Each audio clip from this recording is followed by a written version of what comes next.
Hello and welcome back to Bit of an Animal, the South African rugby focused podcast here on Global Game Lines.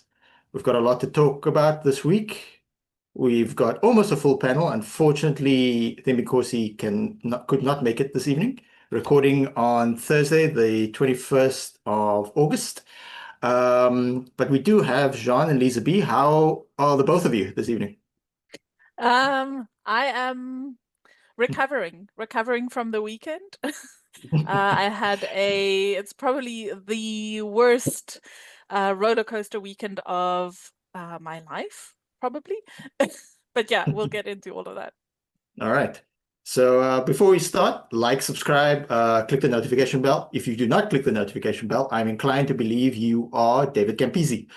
And also shout out to, we've had three episodes prior to this. This is the fourth episode of Bit of an Animal. Shout out to the two people who actually commented on episode one, Seamus McGuigan, who I'm familiar with. I hike with. He commented and gave us some encouragement on episode one. So he's our first ever commentator. Thanks, Seamus. Seamus, of course, the proprietor of Perfect Water at the Harbour Bay Mall between Glencairn and Simonstown. So see, if you guys had commented first, you would have gotten free advertising. And Brian Zeke was the only commentator on episode two, and he inquired about how to listen to the podcast audio. And our intrepid producer Lee, commented back with a link. So if you want to know how to listen to the podcast, I personally listen to this podcast and a bunch of the other podcasts on the Global Game Lines whilst running and often while driving. The other podcasts on Global Game Lines are the very now most popular podcast on this YouTube channel. It's the Women's Treehouse. So shout out to them. The URC Rewind, which you can see my ugly face on as well, along with a bunch of other people whose names escape me. The USA podcast, the Wall Street Journal, as well as there's one more. Is it? It's us. Yeah, it's us. Anyway. So it's those three podcasts plus us right now. Yeah, so let's get to the program. First topic, South Africa lose to Australia at Ellis Park. Jean, you were there. We're going to give it to you first because you have first-hand knowledge. How was it? Were you in the bleachers? Were you in the nosebleeds, or were you right in front of the halfway line? No, I was in the north upper stand. Um, so first half got to see the Springbok attack in full flow. Um, I have to say kudos to whoever designed Ellis Park way back when. Sitting up there on the upper stand, you can see literally the whole field. It's almost like you're looking down. So it's very vertical. But yeah, absolutely amazing experience. The vibe was fantastic. Like I said, first half we got to see that wonderful Springbok attack, just flowing towards us, and I have to say, I've heard a lot of people say it, and now that I've experienced it, um, watching rugby from behind the poles is completely different to seeing it normally from the sidelines. You see so much better where the players are trying to move and how they're trying to move. Um, so yeah, and like you notice a lot of things. Like I noticed in the first half, every time Australia got the ball, Andre Esterhuizen would drift out. So instead of covering the 12, he would go and cover Swali because they're similar heights. But then in the second half, that didn't happen so often because Australia, when they got onto rhythm, um, they would condense us so much that we started honeypotting, and Swali would be unmarked. So yeah, you get to notice a lot of things, but amazing experience. I didn't, luckily, no fist fights, except for the one guy in the bathroom. And then yeah, just on the game, I think we came out of the blocks absolutely storming, and then we just switched off. Like it was difficult to watch at times. Um, so second half, I got to see Australia playing towards us, and you would see how we were moving downfield, how we were shifting the ball and shifting the point of focus, and it became so frustrating when you could see the guys like they would try and then we would make a mistake and we would concede points, so they would try harder and they would try and force it, and then we concede points because they make a mistake because they're trying too hard. And then on the next kickoff, we try even harder. So it's sort of this spiral of just trying too hard. And yeah, I think that, mentally we lost the game before we physically lost the game ever. Couple of times I saw Damian Willemse in the second half just give up chasing. Like Mani Libbok would come streaking past him, still chasing, and Willemse would be like given up. So a lot of Rassie said it, a lot of slumped shoulders, a lot of hung heads. Yeah, not our best performance, and then lineouts were impacted, and there was a pretty clear leadership vacuum, and you have to wonder why no one stepped up and said, guys, let's peel back. We don't have to go 120 k's an hour. We can cruise until these guys are tired. And instead, Australia saw the cracks in what we were trying to do, and they wedged themselves in there, and they got rewards. All right. Lisa B, what are your thoughts on the game? You, like me, watched it from home? Yes, I was in front of my TV, and for the first 20 minutes, I thought it was the best game I've ever watched in my whole entire life. It was amazing. I mean, I can imagine how it must have been in the stands. Like, I got goosebumps, and I was sitting there going, my goodness, I said we are going to smash them right up front last week. And we didn't so much smash them as just run through them. And I'd never seen the Springboks play like that. Goodness, I don't think ever. So that was very exciting. And then, yeah, like Sean said, we stopped playing. But also, before I go on about that, I really, what I admire about the Australians, really amazing game that they played. And also for such a young team to kind of hold back and kind of absorb the pressure, but also to see the scoreboard ticking up and not get stressed and not, get frazzled. And I think it had a lot to do with their 9-10 combination, who really kind of, I think they're both 35. Am I right? Yeah, they are. Yeah. And they kind of really held that team, I thought. And so, yeah, well played, Yeah, Aussies. sorry, Yeah. want to give a shout out to Nick White for not dying this time on the pitch while playing South Africa. Yeah. Poor Nick. Yeah, it was an interesting game, especially from the Australian perspective, the pivots not being that young, one retiring recently and then asked to come back, and Nick White. James O'Connor had like an incredibly up and down rugby career, just like remembering all the nonsense he's done off the field while still relatively playing well at London Irish. James O'Connor, by the way, is going to be basically Andre Pollard's replacement at Leicester in England. So yeah, look, prior to this game, I thought we'd win by like within a try, like within 7 points and that type of thing. I didn't think we'd lose, but especially when one looks at the team we put out. However, these things happen. Tactically, Rassie likes to sort of mix things up, try new things. In the prior sort of the press conferences after that, the South African coaching staff and players were quite honest about sort of trying certain tactics and putting sort of three backs on the bench, thinking they were going to run the Australians off their feet.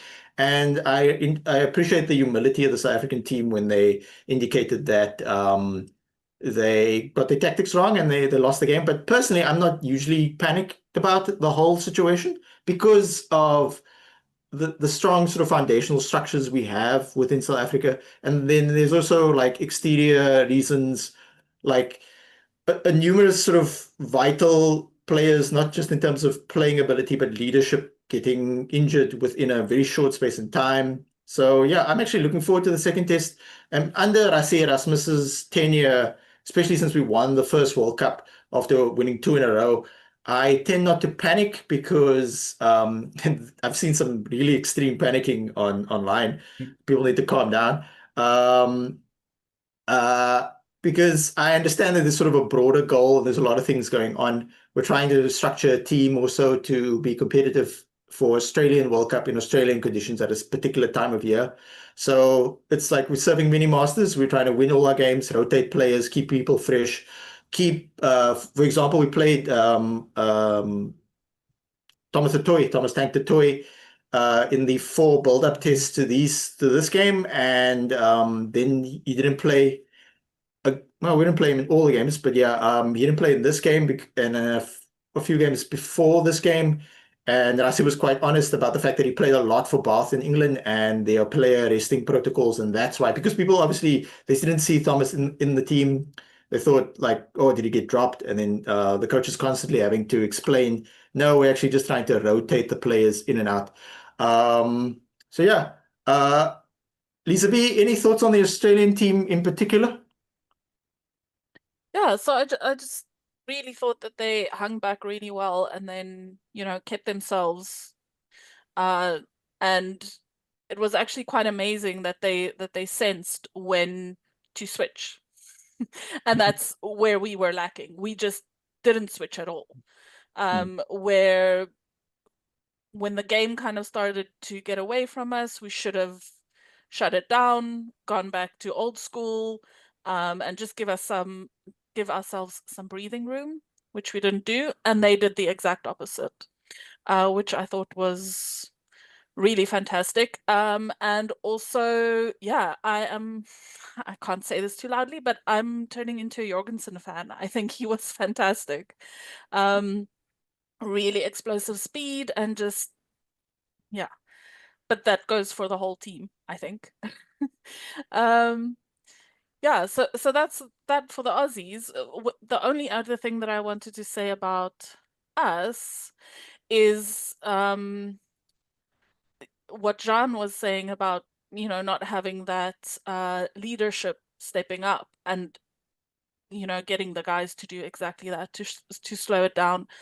And I was really wondering why in a team like this that has, all the double World Cup winning players like Itzebit and Ox, and you can name them up, why no one felt that they could actually, or I don't know, maybe they were just too tired because they were running around for 20 minutes in the wide channels like we haven't seen them do forever.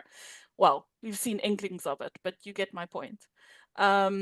So were they too tired, or I was wondering if there might be a bit too much buy-in to what the way the coaches want them to play, and kind of a reticence to play what they see. I don't know what you guys think. That's a good point. What are your thoughts on that, John? Yeah, so I think Lisa B touches on something, and I spent, I don't want to say an inordinate amount of time, but quite a significant amount of time, sort of like going over, because it if you watch the match first time, again, doesn't matter. It almost feels like we're there, we've got it, and then suddenly we don't. And I think the reason it feels so bad is because and it speaks to the leadership question that Lisa is asking, is I think because we were so successful of getting into the 22 of Australia the whole time, and I took a quick look at the stats, we like dominated territory extremely well. But I think what happened was the coaches saw us getting into the 22, and they were like, all we need is for this to click. All we need is for it to click, and Australia's momentum will swing towards us. So I sort of wonder, and in my head, the reason I'm saying this is we saw the same attack continuing, and then afterwards we saw Rassie and them, especially Rassie, say, but it's our fault as coaches. So I'm wondering if the leadership on the field didn't maybe say, let's tighten it up, let's not do this. And Rassie and them were like, no, if this clicks just one more time, we've got the match. We need to push. And maybe the over buy-in actually came from the coaches. Yeah, look, these things It- happen. We're looking at the and stats right now. Thank you for bringing that up. Yeah, 42% of the game was played in the Australians 22. So that's certainly a factor. I've also seen numerous press conferences now after the game where the coaches and the players were saying, "Look, we're trying something." So yeah, you guys actually make very, very good points. Some stuff I maybe didn't even think of, like sometimes it's a fight between what you were asked to do and what you see in front of you. And maybe the players were just like, look, there's a broader plan here. The coaches might want us to try this, and maybe if it doesn't come off, it'll eventually come off. And we're trying different things. A big factor with the South African game plan, and often Test rugby teams' game plan, is to not necessarily show all your cards too soon. We basically, a big factor to us winning two World Cups back to back, because we've got four in total, if anybody forgot. It's any non-South Africans watching. Just you Humble said we four, brag. don't right? mention it. Uh, We're yeah. so we don't like Yeah, telling everybody the about them fours. all the time, but Uh, just FYI. but the more recent back-to-back victories, an interesting factor was that we would try tactics that we hadn't maybe shown our cards too soon. So there's two ways of thinking of that. If you play your primary and secondary game plan quite often leading to a World Cup or leading to a very important game, you might give the opposition enough time to then counter that plan with their own plans and stuff like tactics. Okay, if they do A, we're going to do B type thing. But if you've never seen them do A, then how are you sort of going to plan for it? For example, like when we won the first more recent Rugby World Cup under Rassie, people didn't think we were going to play as expansive in the final against England because they were like, look, they were playing like the scrum off kicks the ball up and then they compete and that type of thing. In the second World Cup, which we won, a key game was against France. And a tactic that no one had really seen us use that much was instead of having the wing chase the scrum halves kick up, we actually had big oaks like Etzebeth and other locks and just loose forwards like tall blindside flank loose forwards, former locks like Peter Steph. And then the French guy was like, why is this huge dude running at me? I thought it was going to be the tiny winger. You understand? So just throwing people off. So look, we lost. We'll move on. It might not have been that ideal. The last point we want to touch on is, Jean, you were in the stadium. There's been a lot of talk this is the fifth game South Africa played in the 2025 series of games, the fifth game and the fifth game at home in South Africa. There's been a lot of talk for all five games about stadiums not quite being as full as they could be and prices in terms of the stadium, the prices of the tickets. So you were at the game.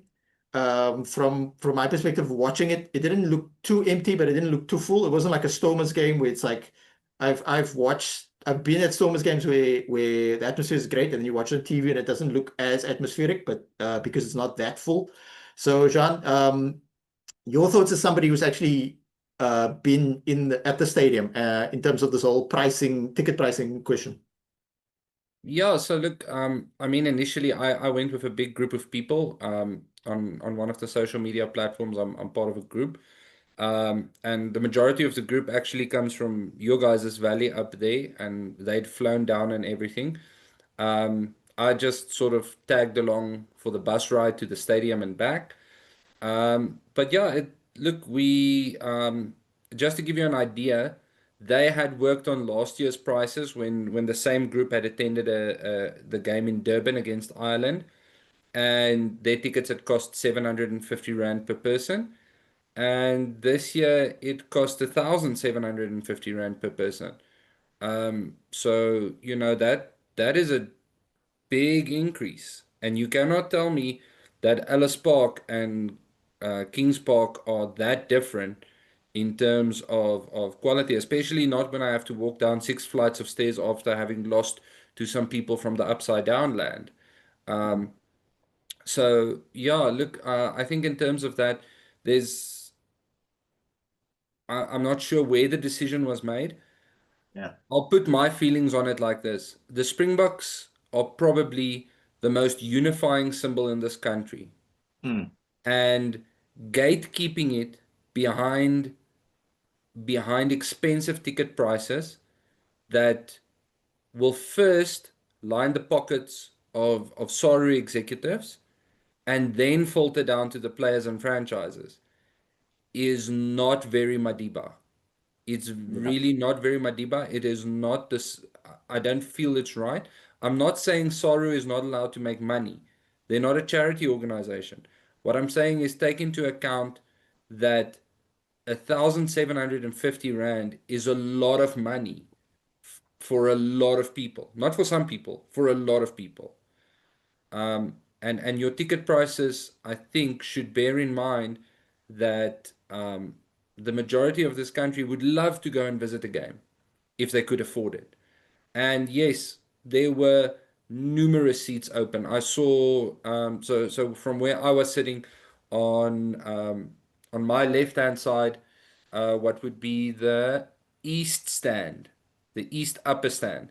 There was plenty of seats open, plenty of seats open, and it's not for a lack of willingness, but if you're charging someone almost double the cost of watching the game via the official broadcaster, then understand you're going to get Yeah. in. And that's the whole monthly subscription. So just anecdotally, by looking at the stadium, because I don't have any official stats right now, I'd actually like to look at the first 5 games that we've had and see the capacity that was actually full of each stadium. I'll actually look into that, and maybe I'll have some feedback on the next episode. Tune in.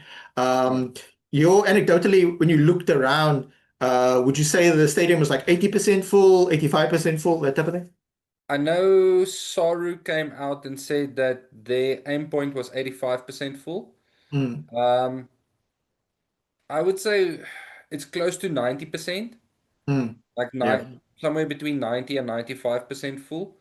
yeah, Bearing in mind, I don't know how many open seats were guys who got too comfortable downstairs at the beer garden, yeah. and weren't That's for sure. necessarily tickets sold because I'll tell you, Castle was flowing.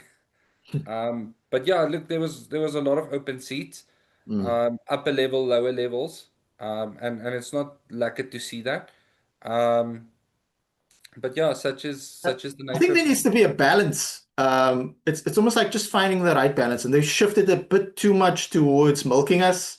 And with the a cost of living crisis and all that stuff, we need to make rugby a bit more accessible. So I'm not saying they need to make the tickets now super cheap, but they can clearly see the public backlash, and then they need to just like shift it a little more towards the more affordable side, and that they just find the balance where there's enough people to fill the stadium at least, that type of thing. yeah, Lisa B, your thoughts on this? Yeah, no, it's flippin' expensive. It's expensive for people who earn a good salary. That's the point, right? So, of course, in our country, not everyone, you could make tickets 500 Rand and not everyone would be able to afford that. But the point is, working people earning an average salary, and it's not just thinking in terms of a person buying a ticket, it's in terms of a family or a couple or a bunch of friends, right? Um, it's just not sustainable. And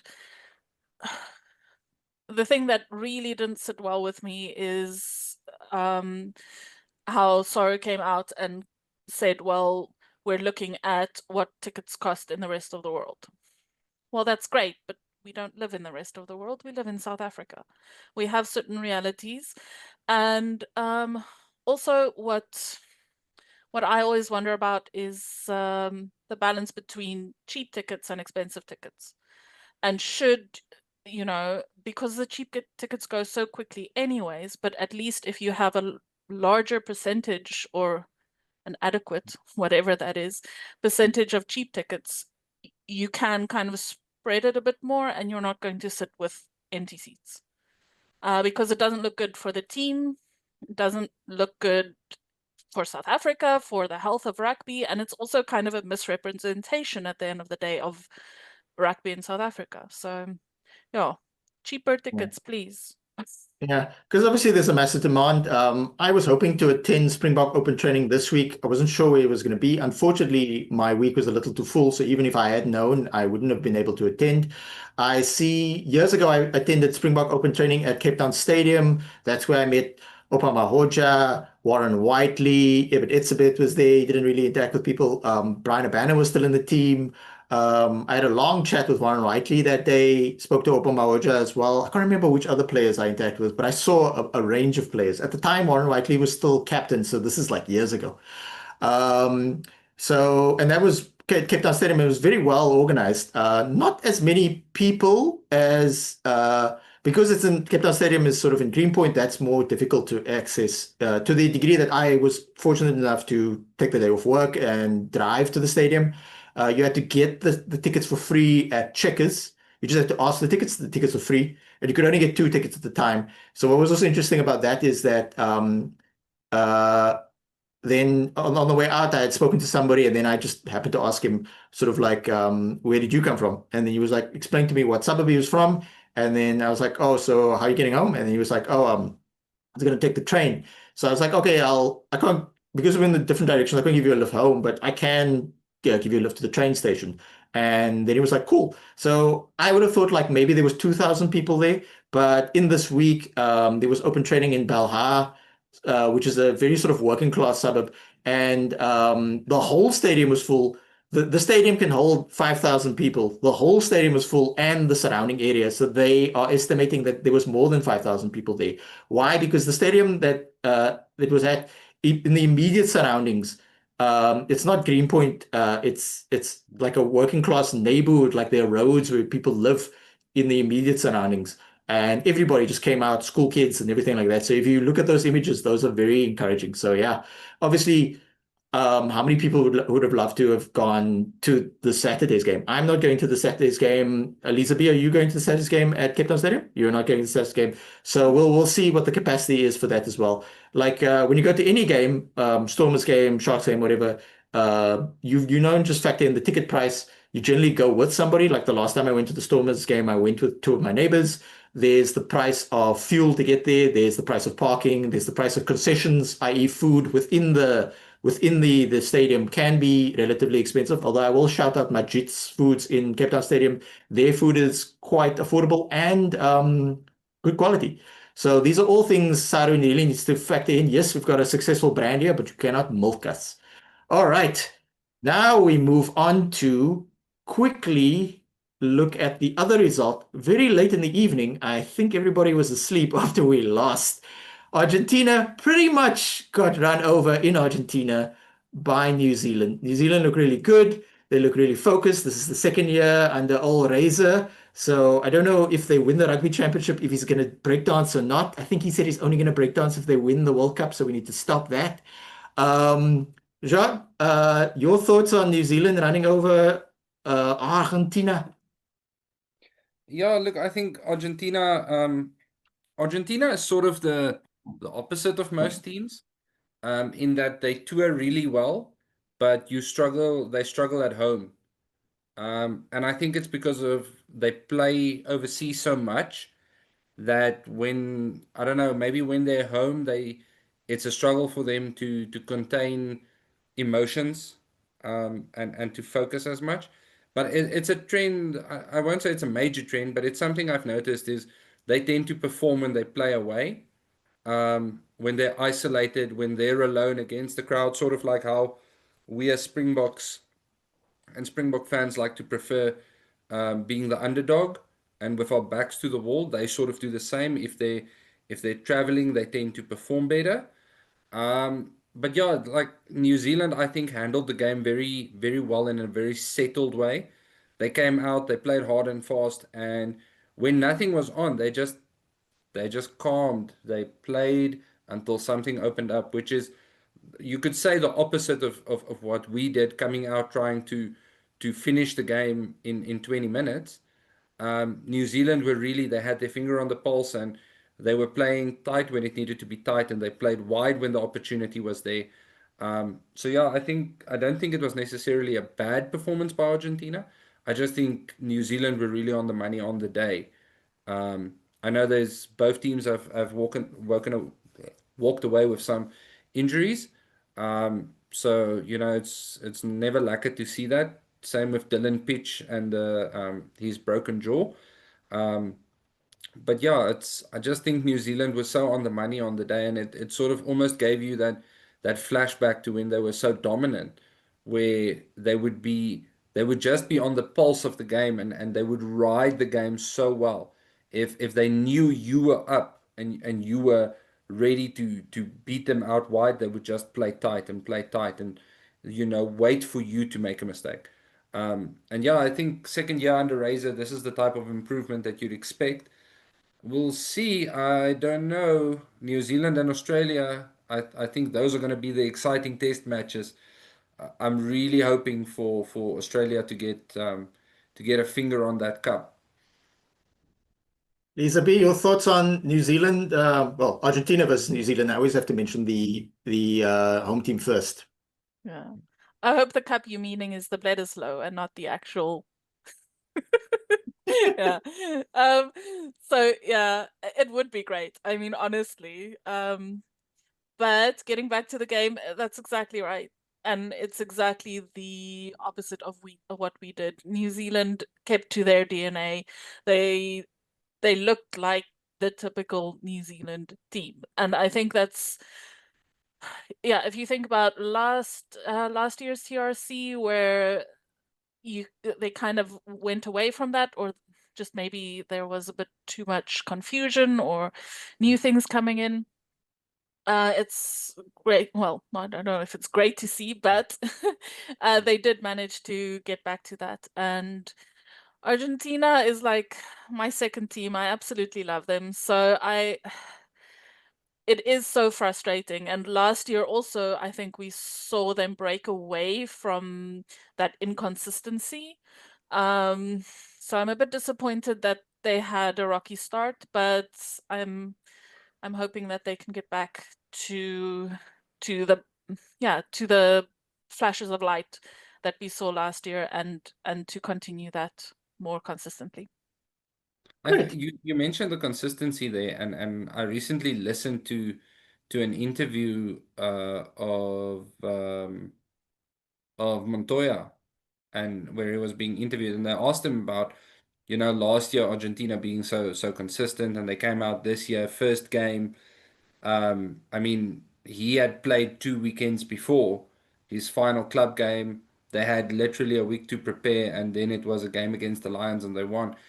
And he just said the biggest thing was for them was staying in contact with one another.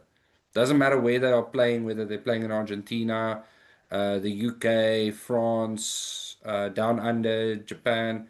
Um, the biggest thing was just being in contact, because the more they spoke as a team, the closer it brought them together. Um, but yeah, I'm really hoping we can see a return to form for Argentina, and especially I think maybe towards the end of the year, where normally they tend to drop off a bit. I would love for them to have a good end of the year tour as well. It's quite interesting because after they defeated the British and Irish Lions, fantastic game, by the way. Nice to see the Lions lose. They then went on to lose to England, but they shuffled their team around again. Then they lost to England again. So they were hosting England. Obviously, they ran over Uruguay. And then there was a bit of a gap. So there was a month gap from the 19th of July until the 16th of August. But they've played 4 games in a row in Argentina now. But you're completely right, John. They seem to play better away. And they've I like Argentina. I want them to play well, but the main factor for me right now is that New Zealand went in, by the way, in the lead in the entire game. Main factor for me right now is I'm watching these games quite closely because these 2 Australia games, even if we lost the first one, it's basically the appetizer for South Africa versus New Zealand versus South Africa in New Zealand. 2 games back to back. It's like a test series, but it's only 2 games. And that's going to draw not just the attention of New Zealand and South Africa, but the entire world. And it's good to see that New Zealand look really sharp. I'm glad we're doing this too in New Zealand after Razor had a first season to sort of like work things out. They obviously also changed some stuff up in terms of the coaching staff since Razor took over. With Liam McDonald being shown the door, and they refuse to talk about it, but I have my suspicions. But yeah, on we go to the next game. South Africa versus Australia in sunny but somewhat gloomy Cape Town. We're first going to look at the South African team, but we'll look at both teams. Lisa B, your thoughts on us hopefully taking revenge in our province? Yes, stay better. Look, unfortunately, Cape Town is not the best hunting ground for the Springboks. But yeah, so at the moment there is sun, you're right, but I think it's still going to be raining up until Saturday, and so the pitch will be not wet, but it won't be the hard pitch that they had up in Joburg. So, and I think the team has also been chosen for that, right? So it's very clear what Rassie wants to do. My only question is, Schmitty has showed himself to be a really, really good coach, and like I think he's up there with Rassie. I think we all know this. So, he had our number last week. Will we be able to come out and play kind of South African DNA rugby? And get away with it. Well, not get away with it, but does Schmidt have some more surprises is what I'm trying to get at. I'm really, really happy with Duane and Argus Snyman starting. I think last week, yeah, so I'm really happy with them playing because they're a little bit younger, they're a little bit quicker, and I think that's going to be important in the first half to really show Australia who's boss in the first 20 minutes. I think we have to. So I'm very happy with them because we're playing on the wide channels. I think that's important. Marco van Staden, look, he was better last week than he was against Italy. I thought he can still improve, but I'm happy with him there. Franco Mostert, I have a big question about whether he's going to step up. But yes, Jean-Luc Dupree, also very happy for him and actually having a proper number 8. Right? I think that's important. I personally prefer Ruiz, but for me they're very similar, so I'm happy with that. Do you John, do you see my think? background? Oh yeah, John, do you think we're going to win by Wonderful. 50 points or 60 points this weekend? No, I don't think it's gonna be. Look, I don't think it's gonna be a score chasing game. Mm. I agree with Lisa in terms of saying RG Snyman and Ruan Nortje, and the vibe I'm getting there is maximum line out. RG Snyman, Ruan Nortje, without refreshing my judgment, both are touching 2.1 meters tall. I think what that allows us to do is it allows Malcolm and Duane not Duane, Marnes van der Merwe to really like hit the apex of their throw. So even if we're lifting early, like in the front of the line out, he can aim it quite high, because especially Go Gadget arm Snyman, he can just sort of like add another half a meter. And if it's not too raining and not too slippery, you understand it. How are you competing with that? If you're aiming above, because there's no restriction on how high you can throw as long as it's straight. So yeah, I think that's interesting. And Ruan Nortje, obviously being a seasoned line-out operator, he can call the line-out really well. Marco van Staden, definitely, I think he had probably of our loose forwards for last weekend, I feel like he had the best game. I'm very sorry that our captain got injured. He had an amazing dive over try. I was pretty sure Ellis Park's upper seating was going to collapse from everyone just screaming and jumping out of their seats. But yeah, I'm also excited. Jean-Luc Dupria. Unfortunately, our 8 stocks, we've got a lot of 8s, but they seem to be injured or they're being kept on ice. I think Or suspended. or suspended. Yeah. I think the 2 tests across the ocean weigh heavily on the coaches' minds. What's interesting to me is that we're seeing there's sort of a combination here on 9 and 10.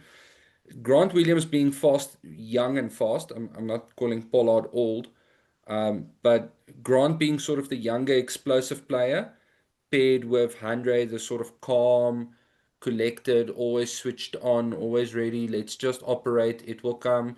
And then if you take a look at our at the bench, you've got Kobus Reinach, who is a seasoned operator, with Sasha Feinberg. So I think that pairing up of between the 9 and the 10, having a balance of youthful exuberance, but also age and maturity, and allowing them to play off one another, um, is going to be great. And something that, look, I'm a big Edwin van der Merwe fan, but with Cheslin Colby there, good luck to Jorgensen. Cheslin Colby is not the same. Same to Tom Wright at fullback. It's not going to be as easy to sneak it in this week. It's going to be a fun game. I don't think going into the first game, I didn't think we'd win by that much, and then we unfortunately lost. I think we're going to win this game, but we're going to show a bit more maturity. The reality is that the Springbok coaching staff, they try new innovative things, and then when they lose, they try to pull it back a little, just win the game. Yeah. We get back onto the winning track. We don't want to win multiple. We don't want to lose multiple games in a row. So I predict a win. It's an exciting team. We have a large player pool to choose from. So there's always something to look at in terms of seeing new players, seeing sort of how many of our really high quality locks we're using. Unfortunately, Salman Murat's injured. So, but we're basically using every fit lock we have, that type of thing. So I suspect it's going to be a far more mature, sort of like just get the job done type game with a bit of flair here and there. But I think they felt that they let themselves down, maybe being a bit too loose and trying a bit of crazy stuff last week, and it didn't come off. You lose games, it's cool. No big deal. No need to massively panic. I mean, Damien Del Andy's there. I feel that Andre Stesen is a high quality player, but Damien Del Andy is probably the best inside center I've ever seen. What's interesting about the evolution of rugby is that, especially within the South African context, is that Dan Carter would be a guy that we thought of as being a holistic, modern fly off, talking about kick, a pass, tackle, not a liability on defense. A couple of months ago, I saw somebody write, well, Andre Pollard's one-dimensional. And I was like, I've been watching rugby so long that people are calling Andre Pollard one-dimensional. Yes, he's older. He's not maybe at the peak. I felt maybe Andre Pollard was at the peak of his powers in 2019 when we won the World Cup. Everything was just perfect. But now he's got even more experience. He might not have the tank. He might not have the sort of tackling ability that he has, but he certainly, I'm not calling Andre Pollard a liability on attack. And then when we compare Andre Pollard to modern fly-offs within the broader context, but in the South African context, we're talking about guys like Mari Libbok, Sasha Feinberg, and Gomez Zulu. He might not be as dynamic, but I've been watching rugby so long that I remember Derek Hougaard and Morné Steyn. And then Derek Hougaard's, what was Derek Hougaard's nickname? Lieflin. Lieflin.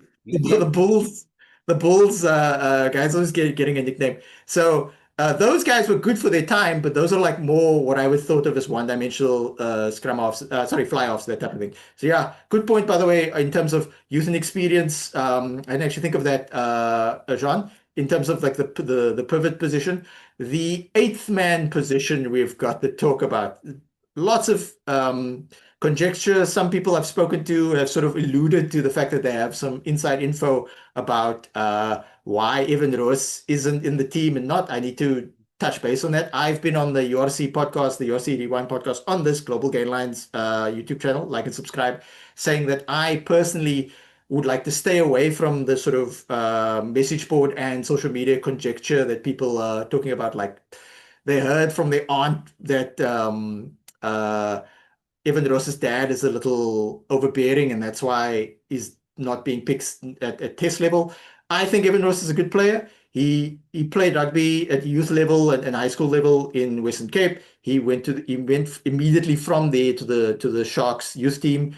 He was thought of as being a good player, but maybe needed a bit of time to mature. So what the Sharks did in 2019 is we made I don't know if this was explicit or implicit, but effectively we got Sikambuza Noche at the peak of his power, one of my all-time favorite rugby players, by the way. We got him from the Stormers, as well as Siya Kolisi, while sending Evan Roos back to Western Cape, where he eventually like shone for the Stormers. So the point I'm trying to make is that we've got Evan Roos. I'm glad to see Jean-Luc Dupree back. I wonder, it's weird that he's playing eight because his brother Dan play eight most of the time at the Natal Sharks and at Sale Sharks and that type of thing. Brother Dan, oh yeah, Jean-Luc's the one who just left Sale Sharks for Bordeaux. Dan decided to stay. So who do we have at eight? A whole bevy of players. Jean-Luc, Visser, Jasper, the younger brother, Corbus Visser, And Jasper's the Hanekom. younger, Jasper's the older, Corbus is the younger. Kolisi can play there, Kwaha can play there. We all obviously wanted to see Trojisa Gastes, Jono Gastes play at eight, but unfortunately he is injured. So effectively, that's like five guys I've mentioned. So we do have depth in that position, and on top of it, Kolisi can play there. So Lisa B, you've said you're the captain of the Evan Roos fan club. What are your thoughts on the eighth man position? Yes, I have little flags and everything that I wave. No, look, I do like him. I've also recently saw an interview with Dobbo who actually alluded to more rugby reasons, saying that his carrying height was a bit too high and Rassie wanted him to fix it and stuff like that. So I don't know. I don't like the rumor mill stuff. I don't like piling on players. But I do think if I look at Ruiz in the last URC, when he came back from injury, there was a huge step up in his play. And his fitness and just he bulked up. He's doing CrossFit, but I think it all had a very big, yeah. He came out and really showed to me, anyways, that he got better, and that also, you know, the main thing that people always say is, oh, he's a hothead and all the cards and whatever. And I think we can lay that one to bed. He's really cut down on the penalties and on the bad behavior. So I don't know. Like I said, I'm happy with Jean-Luc. But yeah, there are so few Stormers in this team. But Don't Didn't you realize that. think John, in a perfect world, who would you have been starting eighth for Springboks? in a perfect world, I'll be 100% honest, Cameron Hanekom. Oh yeah, oh, we completely forgot about him. We've got so many eights. I mentioned so many eights now. Fipsi Putelesi, former Baby Bok captain, he's not in the team. Cameron Hanekom's not in the team. Ulrich Lowe can play eighth man quite well. Wow, good point, So, John. so the the thing for me, I think the thing with Russ is he's almost a known quantity to Rassie. Like Rassie, because Rassie alluded to something earlier in the year. He said when everyone was speculating why isn't Russ playing, he said me and Russ know there's a plan, right? And it was a short, it was like a sentence, not even a sentence, it was a half sentence, it was an offhand remark. He said there's a plan, and that to me means he knows. Russ to him is a known quantity, and they're working on something. Right? So if Rassie is not showing it, we know Rassie will hide the ace in the hole. So if he's working on Russ with something, you know what? Let Rassie cook. I'm not going to interrupt someone making potjie course on a Sunday. Um, I do think Cameron Hanekom obviously very hard done by the injury, but I think in terms of being in, if we take the gold standard as Duane Vermualan, being able to catch the high ball, devastating devastating carries, good hands, and being solid in scoring turnovers and on defense. Cameron Hanekom is the closest we're going to get. And it's not to say, look, this isn't taking away from Jean-Luc Dupree, Pepsi Buthelezi, Ulrich Louw. All of these guys can, on the day, deliver. I think Cameron Hanekom is the guy who can be the most consistent in that position. He to me feels like the type of guy you pick in a World Cup squad because you can play him 5 games in a row, and he's going to give you Yeah. 5 solid performances. That being said, something I just realized looking at the screen, if we take a look at the two front rows, Oxenche, Malcolm Marx, Thomas du Toit being replaced by Marnus van der Merwe, Duane Venter, Wilco Louw, barring Wilco Louw, and maybe Oxenche. 4 of the 6 guys in the front row are pretty mobile for guys weighing more than 110 kgs. Malcolm Marx, turnover threat. Thomas du Toit, Bath used him a lot in the middle of the field as a He was a devastating top runner. try scorer. Top try scorer in the Prem. Marnus van der Merwe, Duane Venter. Duane Venter, obviously coming from Scotland, they used him as a devastating carrier. I think Wilco Louw is literally there in the second half to be a rock on one side of the scrum and allow Marnus and Duane to operate off of him.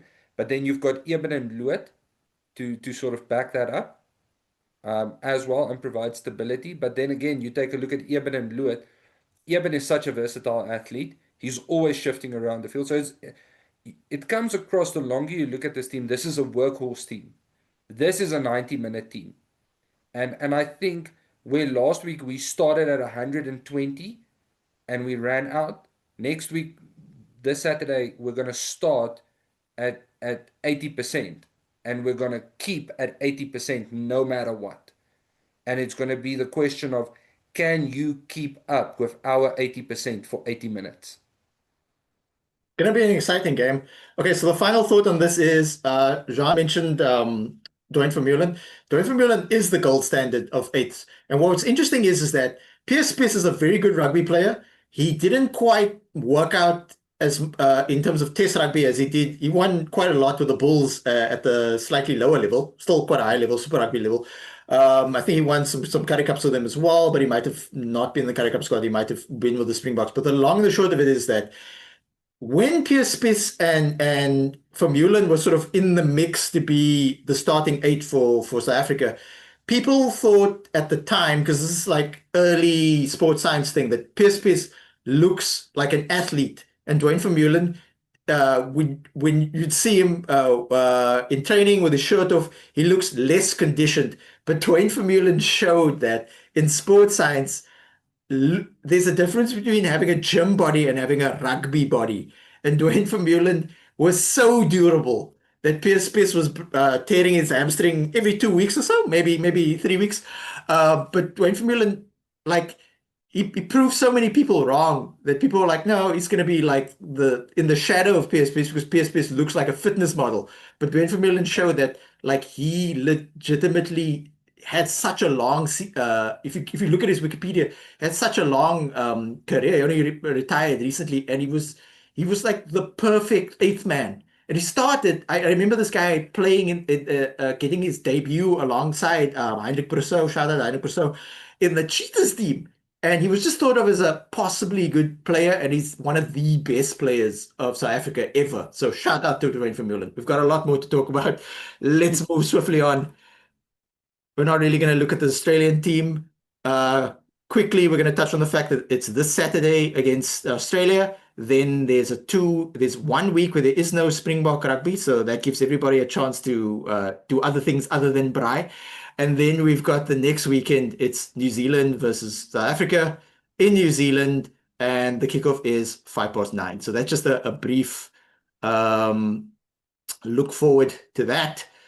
So now we shift quickly to. You got something to say, John? Yeah. Yeah, I just want to say to all the husbands out there, the weekend where there's no rugby is the weekend after payday. Spend time with your wife, spend time with the kids. After that, there's 2 weekends of no excuses. It's a very good point, John. Okay, so South Africa versus Brazil this Sunday. The team has not been announced yet. Kickoff is at 3:45 South African time. Um, do not miss it. I definitely will be watching this game. So Lisa B was kind enough to give us her uh, the team that she thinks South Africa will run out to. So we'll give her the stage. And yeah, your I thoughts, think Lisa? yeah, I think you're overselling it a little bit. I don't necessarily think that this will be the team that Swiss chooses because what do I know? I mean, Swiss is like It's a it's your educated guess, and you have more insight than the rest of us here. So the reason I chose these players is because so there are quite a lot of players that have World Cup experience and some who don't. And the ones that don't have the asterisk, they do not have the World Cup experience, although someone like Ayanda Malinga has been to the Olympic Games, and she's a sevens player, fantastic, wonderful winger, and so even though some of them might not have been to the World Cup, some of them do have quite a lot of experience. The big thing with what I would like people to understand about the Springbok women is they don't get a lot of opportunities to play in front of big crowds at big events. So this team is more kind of also looking into the future for players to get that experience, maybe even for the next World Cup or for other big games that might be in their future. So I started off with so you can see I paired kind of experienced players with non-experienced players. So at props, I've got Leaky, who is also kind of new. She doesn't have a lot of caps, but she's next to Ngolo, who is very experienced and I thought was very solid. Lucia Hanekom, I think she needs this to get some self-confidence as well. Then on the bench, I've got Baba Walacha and Lindelwa Gwala to come on. They're two of our very best players. So if anything does go wrong, they can come up and kind of fix anything that needs to go wrong, that needs to be fixed. Boy did not play in the Black Ferns games, so I've got her in here, number one, also as a settling influence, and to get her kind of up to speed, because I think probably maybe we want to put her on the bench for the Italy game to kind of come in the second half. But she really is our talisman, and I think just having her on the field is important for the younger players. Then I've got Nomsa Makwai coming on. She can actually play 4 and 5, covering Tolo as well. And yeah, then number 7, Sinazo, she's one of my favorite players and she has a lot of experience with Aziza Hele. I put Tyler Kinsey in number 9 because like you see, I've got I've got Nadine Ruiz on the bench. Nadine Ruiz has been playing constantly, so I feel like she needs a bit of rest. So Tyler, I've got in there, and Mary Zulu. Oh, by the way, if people know Aziza Hele or they don't, there is a very good documentary that just came out on Polani Bobo's YouTube about her recovery from a quite devastating injury in 2022, I think. I have a box of tissues ready if you watch it, but please do watch it. It's really, really good. yeah, Ayanda Malinga, we talked about, she just needs to be there, and I've got her with Yaki Silye. They do play off each other really nicely. And then Kawe and Mpupa are really good together, and we're going to need them because the one thing that Brazil has going for them is their speed. They've got a bunch of sevens players in there. So that's also why I've got the speedsters in there. And then Bairandrai Dolf, I always struggle with saying her name. Bairandrai Dolf, also for the experience, but she is also just a very good captain. Not captain, but captain of the ship. She's got quite a good rugby brain. And then Marcela Samboya, shout out. Boelan Damas. There's two Boelan Damas here, Aziza Hele and Marcela Samboya. Also very rapid and can easily deal with the Brazilians. So I've tried to kind of go, this is the one game that we really need to win because it's the one we have the best chance of getting our first World Cup win.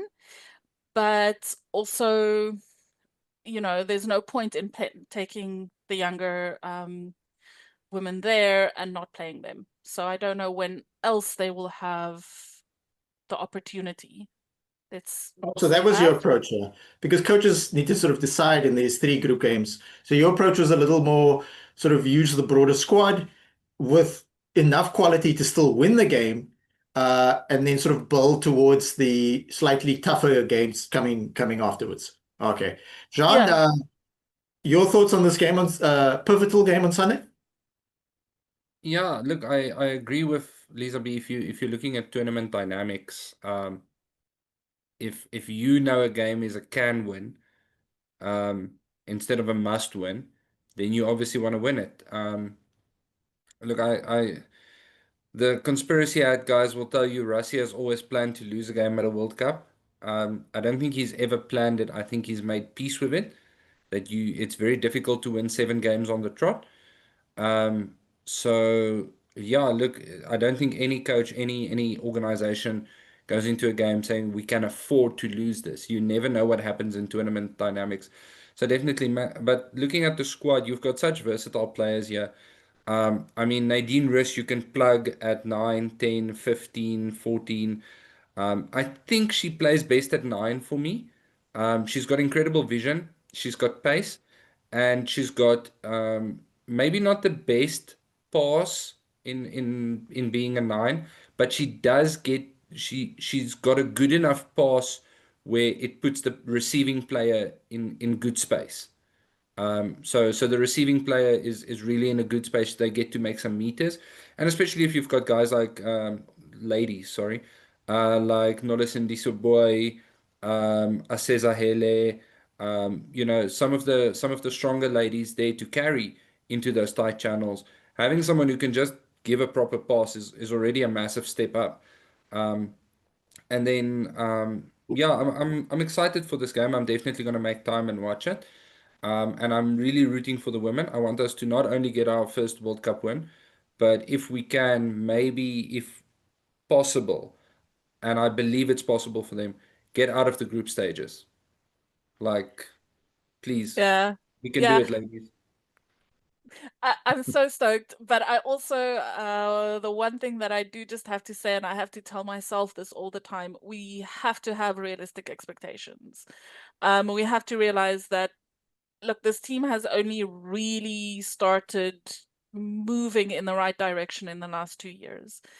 So we have to, you know, number one goal is for this team to actually last the entire pool stage and play good rugby, good communication, you know, and keep to their systems as well, and don't fade in the last part of the game as they have been like kind of they have done in the past. So that's number one, right? And I think we can do that.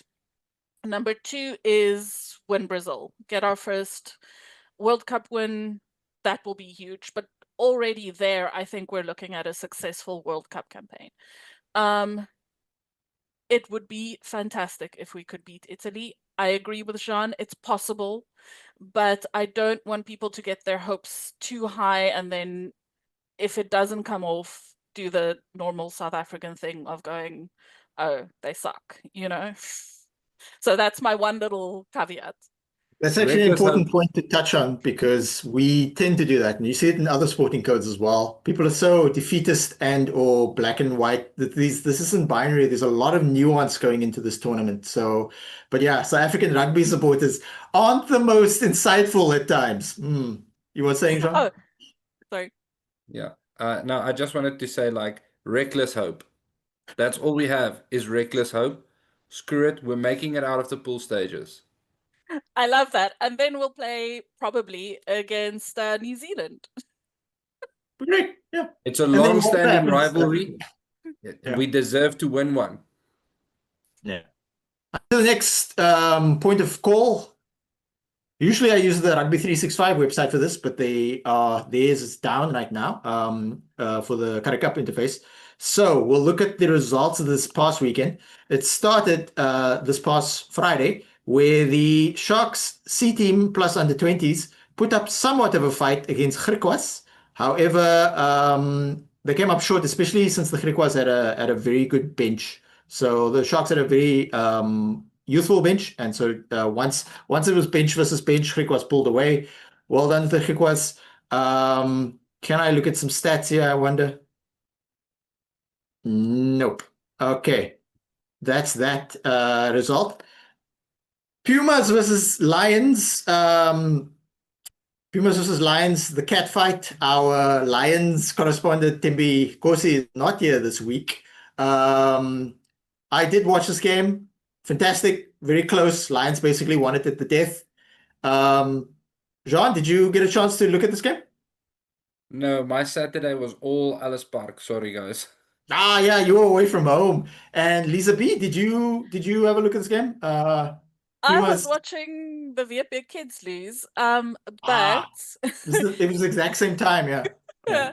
but yeah, they put it earlier, obviously because of the Springbok game. But I seem to recall last week people laughing at me for going that the Lions would win. So You I were was right, very actually. happy to actually see this. Yeah. I did watch the highlights, and well done to the Lions. Pumas, I think, will be starting to doubt themselves. Losing at home to the Lions, I think, was not what they wanted to do, although they weren't playing in the stadium. They were playing at a smaller field, I think. Okay. Yeah, Yeah. I didn't catch all of this entirely either. So were they not playing it in Mbombela? No, it Oh, looked like a school field or some wow. smaller stadium. I'm not quite sure. Puma's taking the game to the people, which is something we advocate for quite strongly on this podcast. That's fantastic. All right, well done, Lions. Won at the death against a good Pumas team. Tango Kamlashe, friend of the program. He played well again at outside center. Former University of Pretoria captain. All right. Then the Cheetahs with their Ooms, who are now building momentum, bringing some of the players back into the squad. They beat Lisa B's young kids from Western Province. You watched this game, Lisa B? Your thoughts? Yeah, I did. Look, I thought there was improvement in Vietnam. I'm kind of joking and saying it was the kids, but they really did, especially in the last 10 minutes, kind of pull together and launch an attack, which I thought was really good considering the age gap and the gap in experience between the Cheetahs and the Western Province. And the Cheetahs kind of also let the game go a little bit at the end, and Vietnam was able to take advantage of that. So well done. I was very, very sad. In the last 10 minutes, there was who was it? A disallowed try from a knock on. And now I can't remember who the player was that ran away. Hang on, let me look at Yeah. my. Unfortunately, we don't have the Rugby 365 interface. Otherwise, we could have looked at the teams. Yeah. Yeah. No, But it was number 20. Ngobeni. okay. Oh, He's Ngobeni, the Ezekiel Ngobeni, the scrum that's it. half, and current and or former captain of the Marties, the Stellenbosch University varsity cup team. Well, good. That's exactly Okay. him. He had a beautiful like the line snay, which was absolutely fantastic. Unfortunately, it came off a knock on, so the try was disallowed. But really good pulling together, and I think yeah, the team's kind of gelling and looks like they might hopefully they will carry that into the URC season, which is what I'm trying to get at. Okay. Yeah, it's cool that you briefly in that interchange called them Western problems. Freudian slip there. I Oh, didn't even realize it.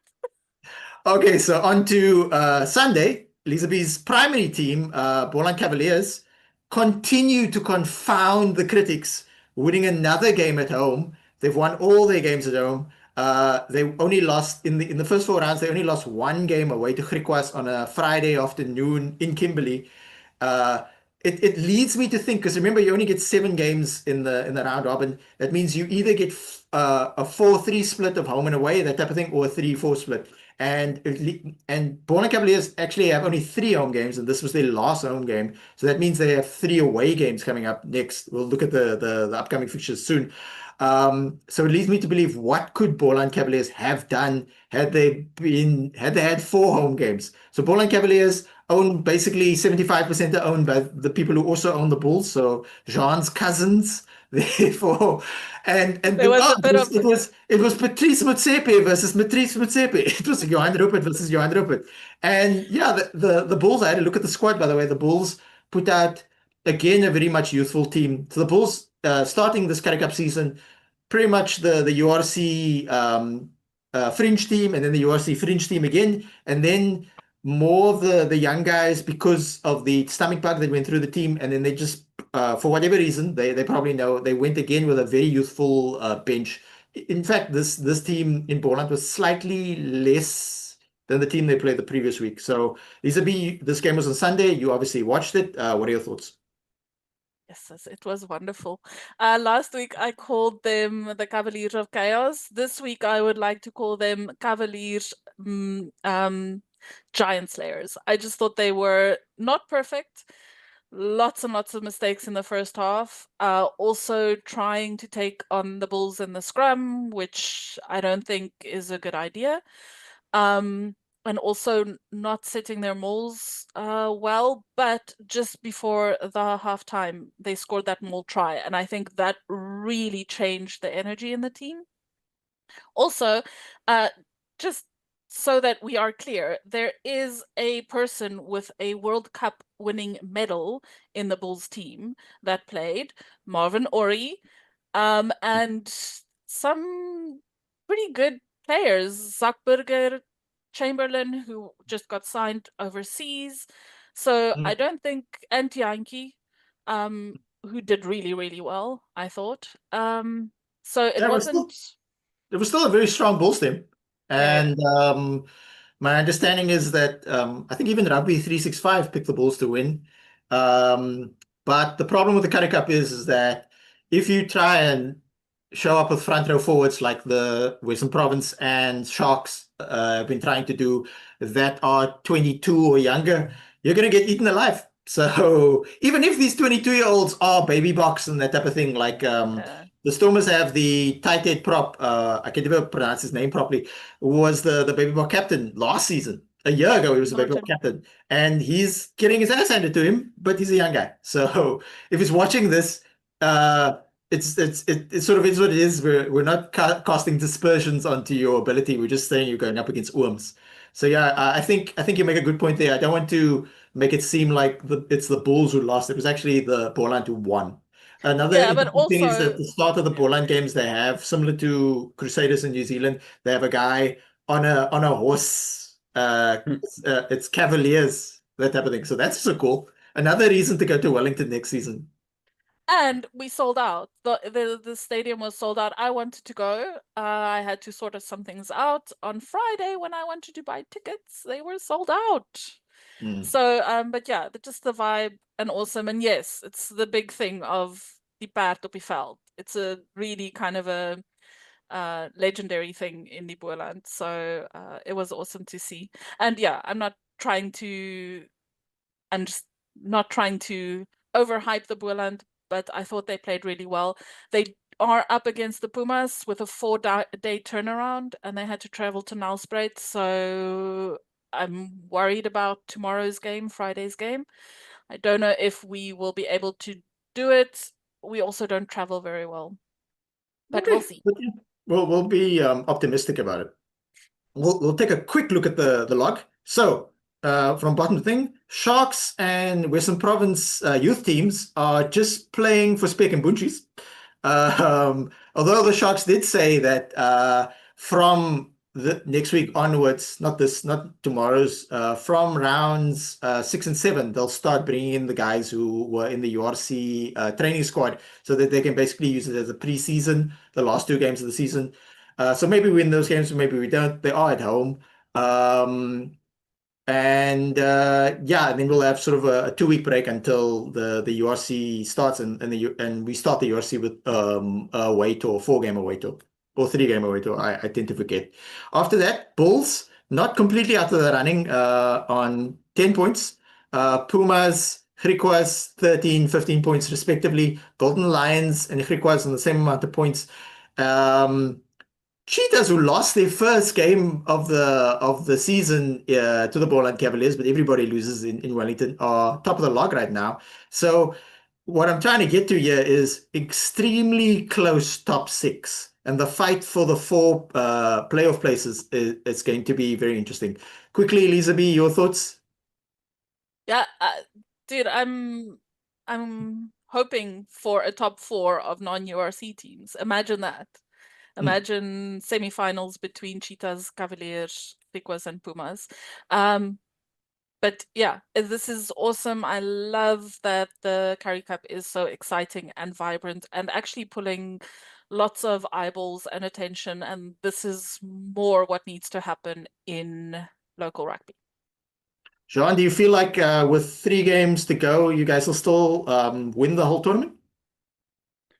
As long as we don't play the Cavaliers again. Yeah, I think the Bulls have an opportunity. As you said, the top 6 is really where it lies. But then, the next, and this ties back to what we were talking about with the Women's World Cup. Pool dynamics and tournament dynamics are a dangerous thing. You don't want to start messing around.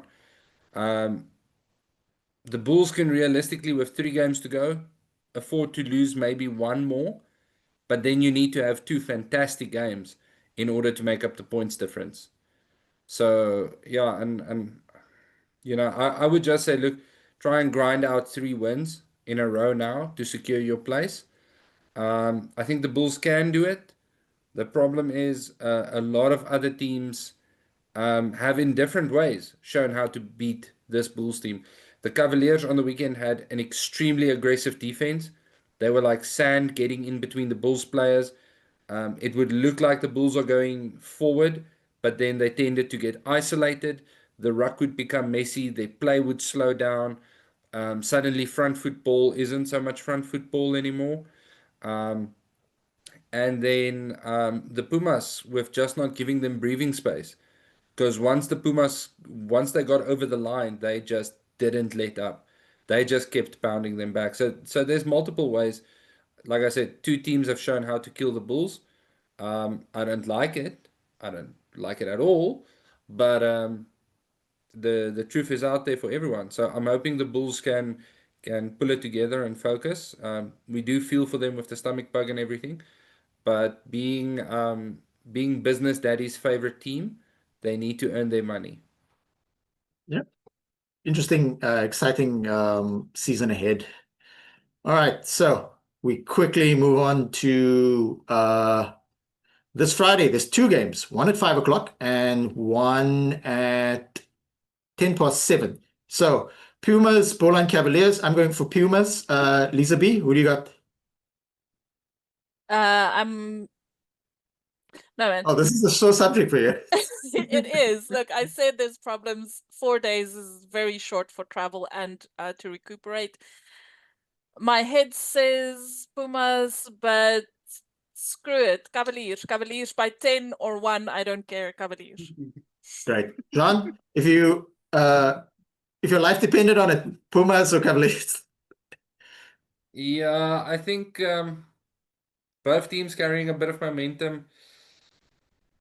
I just feel like it's going to be a one score game or 1 point game, and I think it's going to be in the Pumas difference. Yeah, Bowline will put up a fight, but I think it's the Pumas game to lose. Okay, so the Sharks under 21 team versus the Western Province under 21 team at Kings Park. I will say though, in the Sharks lost to Griquas in Kimberley, their defense was good, their attack was good, their jackling was reasonably good, kind of, but the line out and scrum was shit. So hopefully this is more of an equal team, and this is basically the fight to not get the wooden spoon. So, as a Shark supporter, I'd like to see our under 21 team who are standing in for the senior guys, hopefully pull this one off. Lisa B, you got Sharks or Western Problems? Yeah, I'm gonna go VP. They just looked to me a little bit better in the last games in terms of cohesion than the Sharks, but yeah, it's a toss-up. Yeah, John. I think whoever loses will be close enough to get a losing bonus point. So, um, yeah, I think Liesel pointed out something there in that Western Problems are just gelling a bit better at this point. So I would say Western Province to edge it. Um, yeah, I don't know. The Sharks seem very discombobulated to me. Like the the moment for them to start gelling and start clicking doesn't feel as close as it feels for Western Province. Exactly. We're basically using this. If you look at the stats, the Sharks use them in the 4 rounds before this in the Currie Cup. There's only 3 rounds left. We use the most players, so we've been rotating players in and out of the URC training squad. In fact, just this week, 3 players in particular were announced to be in the URC training squad who hadn't actually really been in the squad training squad. So they're not in the game this week, and that would be the scrummer Fourie, Tian Fourie, as well as who are the other two? I can't remember off the top of my head, but they were in the mix. It was Matt Romano and another guy. So people were wondering, oh, where are those guys? And then Plumtree said, no, we're rotating them in and out. Yeah. So yeah, we'll see. We'll see what happens. There's one game on Saturday because there's a Springbok game as well. So at least it's not 2 games at the same time. It's just tough to watch. So that would be actually going to be quite a competitive game. Cheetahs versus Lions. So quickly, Jean, we got in the cat fight. Lions. Okay, Lisa B.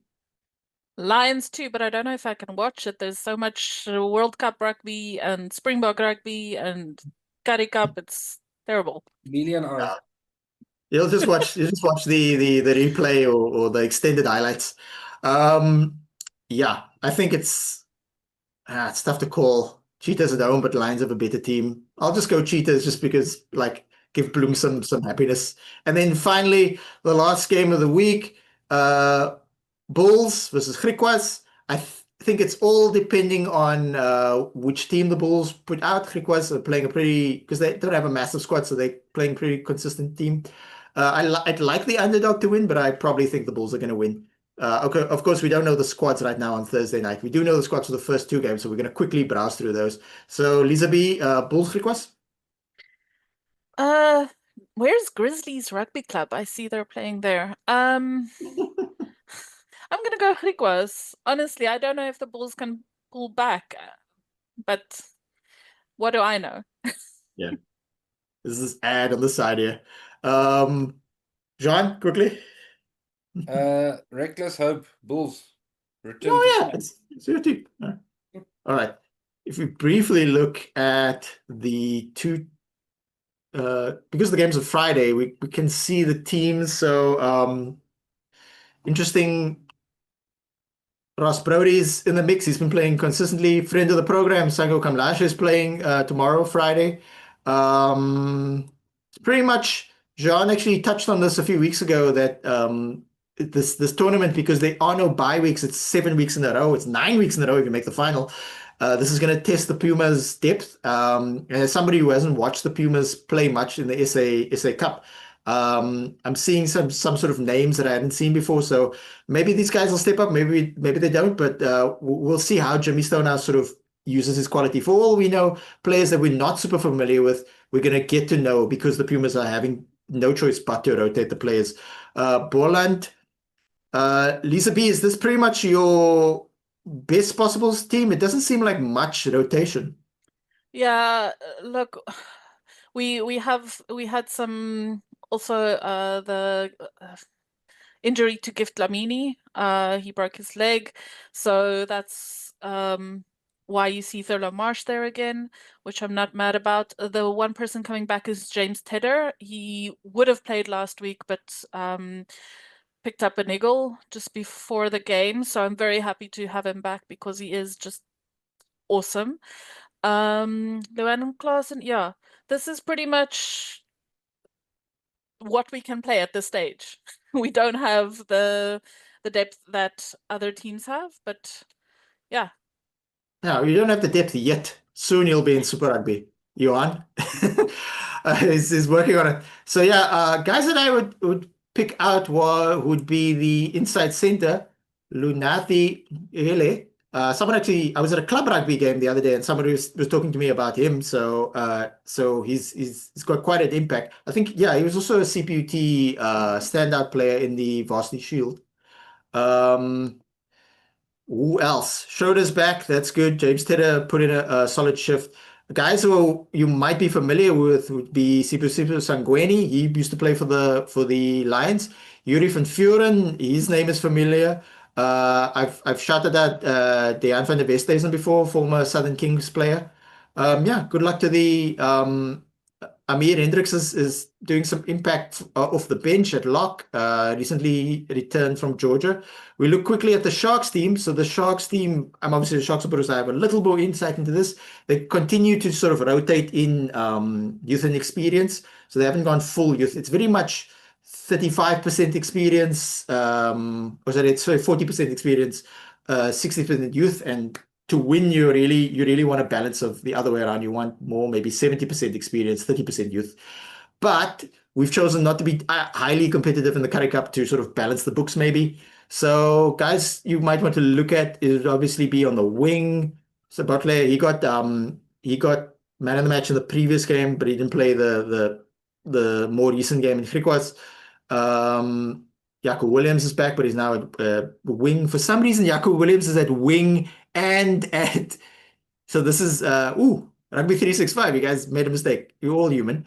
Jean Smith, son of Franco Smith, he's back. I forgot to mention Jean and Franco Smith played against one another for the first time in a competitive game. That's Franco Smith Jr. when the Sharks lost to Cheetahs 2 weeks ago. So that's kind of cool. On the VP side, anything to look at, Lisa B? Oh, I haven't actually had time to. The one thing that I just forgot to say about Boerland is we don't have Donovan Don, which is unfortunate. VP, I haven't had a chance to look at the squad, yeah. The squad yet. Sorry. Nothing stand out to you. Yeah. So Riley Norton, Springbok captain, he's packing down at blindside, which is interesting because he usually plays lock at youth level, which speaks to the fact that a guy can look massive at youth level, but at senior level you're slightly smaller, so they don't want to overly expose you. Alex Grove, interestingly, born in South Africa, played under youth level for England and has recently signed for the Stormers. So the Stormers have brought South African back. So I'm a fan of Kyle Smith. He's quite good. Lots of potential there. Damien Marcus. It's been announced that Damien Marcus won't be going back to Japan. He's actually going to play. He's in the Stormers URC/EPCR team. So all the Stormers supporters on social media will really hype this kid up. Why? Because he was very good for the baby box. They must be over the moon. Gino Cupido, player I've noted before as showing a lot of promise. Nice to see Ezekiel Ngobeni start. Another player to watch. VP have a lot of high quality young scrum offs. We move on swiftly to, I just wanted to highlight quickly, the under 18 series has concluded. So there was actually 3 rounds of games, and the South African under 20 team won all of their games. And then the A team did quite well. Unfortunately, they did lose to Ireland. That's the first Ireland's first team. And so these games we've highlighted before. The first round of games was on a Friday in Durbanville. The next round of games was in Wellington, and then the last round of games was in Paarl. So this is the under 18 series. This is the 14th year it's happened. So I just want to highlight the fact that the main team, the under 18 team, South African team, won all their games. So they beat France, they defeated Ireland, and then they went on to defeat England. Unfortunately, the A team, aka the B team, the second team, didn't win all their games, but they did do quite well. They defeated Georgia, and then they unfortunately lost quite a bit to the French first team, but it's the French first team. Also, this tournament, or aspects of this tournament, are also named after the young French player who last year in this tournament unfortunately went to Cape Point Nature Reserve, to Diaz Beach. If anybody's not familiar with Cape Point Nature Reserve, it's got multiple beaches, but one is called Diaz Beach, and there's a big sign there say, please do not swim. I've been there multiple times, and I've always seen people swimming there. I've not swam there. And unfortunately, the young man passed away. So there's a reason why that sign is there, guys. So please, if you're watching this, just like follow the rules in Cape Point. We move on swiftly to the announcement that the Springboks have added another game to their schedule. It's slightly out of the normal Test rugby schedule, so maybe we won't have access to certain players. Lisa B, how excited are you for this? And have you got your tickets? I do not. But yeah, it's going to be it's the 10. You're speaking about Japan, right? South Africa versus Japan at Wembley. Yeah, right, got it. Yes, so it's great. 10 years since the Brighton miracle or the Brighton disaster, depending on which side you're on. I think it's great. I think Japan maybe didn't live up to those heights, but I do love them. I love their women's team as well. And I think it's a great anniversary, and I think it's going to be fun. And Saru will make more money. Jean, are you going to buy the stadium tickets? I'll buy the flights, or are we going to split this? I'm gonna I'm gonna have to speak to my boss about getting next year, possibly next year and the year after's bonus a bit earlier. Um, yeah, look, obviously, I'm psyched for this. I don't think any game in rugby has generated as much meme value as the Brighton Miracle disaster. So hopefully we don't get memes again, or at least we get Bok positive memes. Because I swear I can still find photos of a Japanese guy holding a Springbok with chopsticks on my phone, saying I when I don't eat sushi, I eat Springbok. So yeah, hopefully no meme value this time. Obviously, this is called balancing the books, by the way. Getting the world champs to go back to one of, I don't want to say their low points. People always say it was a low point for the Springboks, and I was like, that was actually a very competitive game. Like it was so competitive, and you cannot help but love the Brave Blossoms for fronting up. I mean, if we always speak about fronting up to New Zealand and fronting up to France and to Ireland. it must have been twice as difficult for the Brave Blossoms to go out on that field and think we're going to show the Springboks who's boss. So, I don't think of it as a low point for us. I think it was humbling for us to remind us that, you can't just write teams off in today's in this day and age. But yeah, I'm excited for it. We haven't actually played Japan in a long, long time. We haven't played them in a long time, and I think it's about time we got to meet some of the new Brave Blossoms. Great. Yeah, this is how you generate funds, not by milking the South Africans, by playing at a massive stadium. People are going to want to see the Springboks play. All right, we move right along quickly. Chamberlain, only signed for the Bulls a year ago, is already leaving. He's signing a 1-year contract to join the now richer than everybody else, formerly Newcastle Falcons, now Red Bull Falcons. So good for him. I've been watching Peter Chamberlain since 2019. He came from the Sharks youth system. He was actually quite good in 2020 before the unfortunate cancellation of that season. Here's the reality of Peter Chamberlain. He's a very good rugby player. His strengths are passing and kicking out of hand. He's not super accurate kicking at poles, but he's improved somewhat since then. But his accuracy gets less the further away it is. He doesn't have a Francois Steyn type booming kick far and that type of thing, but he can sort of kick to a certain degree. Not everybody kicks far, that type of thing. So you bring Chamberlain in for creativity in the back line, those little grubbers, the little kick over the top, that type of thing, passing, be solid on defense, and I wish him well. All right. I was actually quite sad when he left because I thought our fly off balance was a little off. We needed a bit more depth at fly off. All right. Storm has announced their squad. We do not have time to look through it, but the quick analysis I have is that in the back line, with quite a good team. The only problem I have is that maybe they don't have the depth at front row forward because Frans Malherbe is out for the entire season. So they do have guys who can step up, but if injuries happen, the Stormers could be in quite a bit of a bind. But Dobson keeps saying, we've got new owners. We had a bunch of debt. We had about a bunch of our books weren't necessarily in the best of order. So we're trying to balance things out. Lisa B, anything stand out to you in terms of the Stormers already? They're the first URC team to ever announce their squad. Yeah. I'm sorry, to announce their squad for this season, not ever. Yeah, I think they needed people to focus on something else other than the logo that is next to me. Yeah. So I think, yeah, I wonder if that had an impact on them bringing it out so early. I'm happy to see BJ Dix because there was issues with his contract, if I remember correctly. So I'm assuming that's been sorted out, and he's a good player. I absolutely love him.